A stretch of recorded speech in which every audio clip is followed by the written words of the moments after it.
दोस्तों, ईरान को नए राष्ट्रपति मिलने के बाद एक बार फिर से ईरान जो है वैसे ही फुल फॉर्म में नजर आ रहा है जैसे शहीद हुए राष्ट्रपति इब्राहिम रईसी के शासनकाल के दौरान दिखाई दे रहा था, जहां बड़ी बड़ी कार्रवाई करता हुआ ईरान दिखाई दे रहा था, जहां खुल करके फ़लस्तीन का, हिजबुल्लाह का, यमन का, इस्लामिक रेजिस्टेंस का साथ देता हुआ दिखाई दे रहा था। वही कार्य दोबारा से मसूद पेजाशकिन के शासनकाल में शुरू हो चुका है, जहां बड़ी कार्रवाई करते हुए ईरान ने दुनिया को हिला दिया है, जहां CIA और मोसाद के तकरीबन 80 से ज़्यादा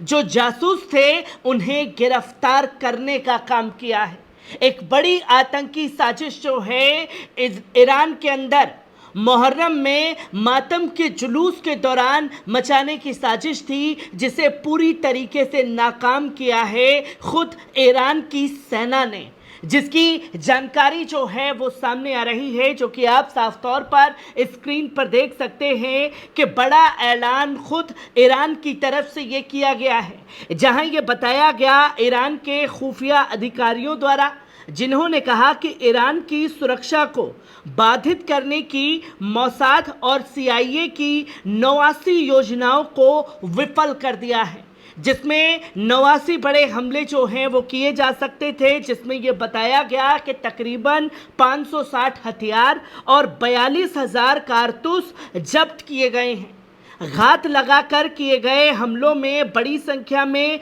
गुर्गों को मार गिराया गया है और दर्जनों अन्य को गिरफ्तार किया गया है, जिनके तार मोसाद और CIA से जुड़े हुए थे। क्योंकि जंग के दौरान में ईरान की जिस तरीके से भूमिका थी, इब्राहिम रईसी के शासनकाल में एक प्रेशर बनाने की कोशिश थी कि ईरान उस तरीके से फिर दिखाई न दे, पर मसूद पेजाशकिन के दौरान ही ये बड़ी कार्रवाई जो है वो कर दी गई, जिसकी जानकारी नए राष्ट्रपति मिलने के बाद की गई है, जहां IRGC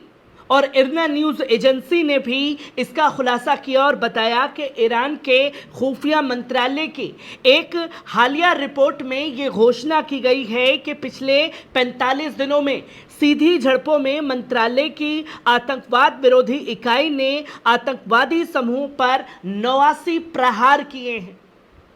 बड़े बड़े ऑपरेशंस को ये अंजाम दिया गया ईरान में चुनावी प्रक्रिया के दौरान, और ये महज 45 दिनों के अंदर किए गए हैं, जिसमें ये बताया गया कि रिपोर्ट में ये कहा गया कि झड़पें राष्ट्रपति इब्राहिम रईसी की मृत्यु के 2 दिन बाद 21 मई से लेकर के 5 जुलाई के बीच हुई, जब ईरान में राष्ट्रपति चुनाव हुआ था।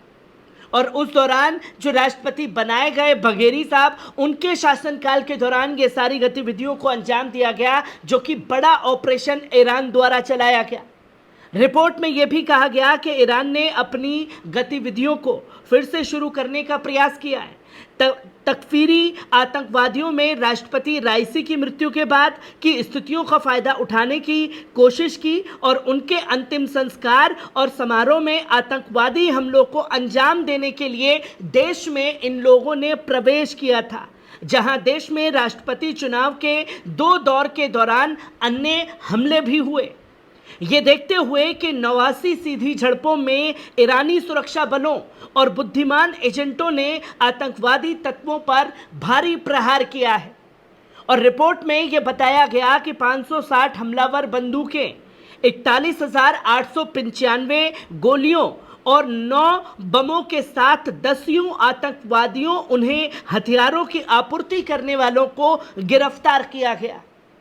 जब्त किया जा रहा है। ऐसा कहा जाता है कि रिपोर्ट में यह बताया गया कि मुहर्रम के चल रहे मातम के दिनों में संभावित बड़े आतंकी हमले की तैयारी में खुद CIA और मोसाद के लोग जुटे हुए थे, जब ईरानी शिया मुसलमान तीसरे शिया इमाम के पोते इमाम हुसैन की शहादत की सालगिरह पर मातम मनाने के लिए सड़कों पर उतरते हैं।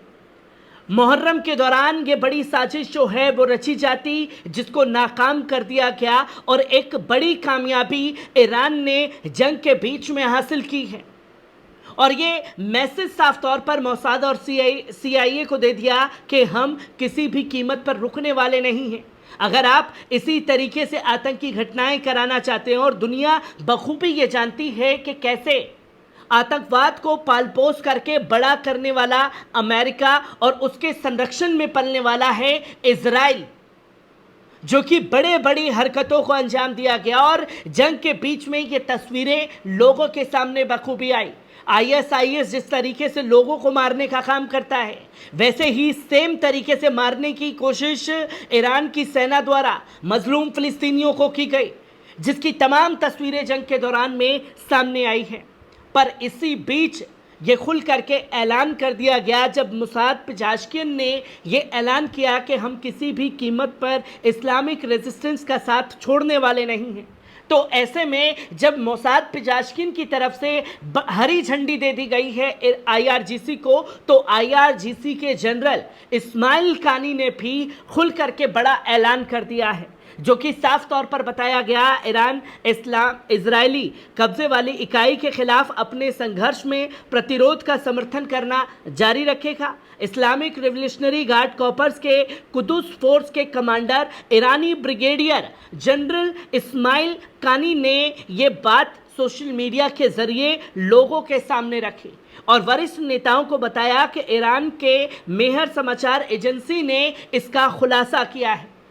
और कानी ने यह स्पष्ट किया कि फिलिस्तीनी प्रतिरोध का समर्थन करना इस्लामी गणतंत्र ईरान की रणनीतिक और दृढ़ नीतियों में से एक है। वो किसी भी कीमत पर पीछे हटने वाले बिल्कुल नहीं हैं। उन्होंने इस बात पर भी जोर दिया कि ईरान इस्लामी प्रतिरोध का समर्थन करता रहेगा, खासकर फिलिस्तीन में, और गाजा के मजबूत लोगों के साथ खड़ा रहेगा। उन्होंने ये भी कहा कि ये इस्लामी गणराज्य के स्तंभों द्वारा सहमत स्थायी रणनीतिक नीतियों में से एक है, जिसमें यह साफ तौर पर इससे पहले हिजबुल्लाह चीफ ने सैयद हसन नसरल्लाह ने यह कहा था अपने बयान में कि हमास जिस तरीके से रणनीति बनाएगा, जो भी दिशा निर्देश देगा, उसी के हिसाब से हिजबुल्लाह बड़े हमले करेगा। और अब IRGC के जनरल भी इस्माइल कानी इस बात को खुलासे के साथ कह रहे हैं कि जो दावा किया जाएगा, जो कार्य दिया जाएगा, उसी कार्य के हिसाब से रणनीति बना करके बड़े ऑपरेशंस को अंजाम दिया जाएगा। मेहर ने उल्लेख किया कि अपनी ओर से प्रतिरोध धुरी के वरिष्ठ नेताओं ने ईरान द्वारा प्रदान किए गए व्यापक समर्थन की सराहना भी की है, और हमास ने साफ तौर पर कहा है कि ईरान की जब ताकत हमारे साथ है तो हम इस जंग में आखिरी दम तक इसी तरीके से मुकाबला इजराइल के आतंकी सैनिकों का करते रहेंगे। और ईरान ने इस बीच मोसाद और CIA पर बड़ा एक्शन करके पूरी दुनिया को हिला करके रख दिया है।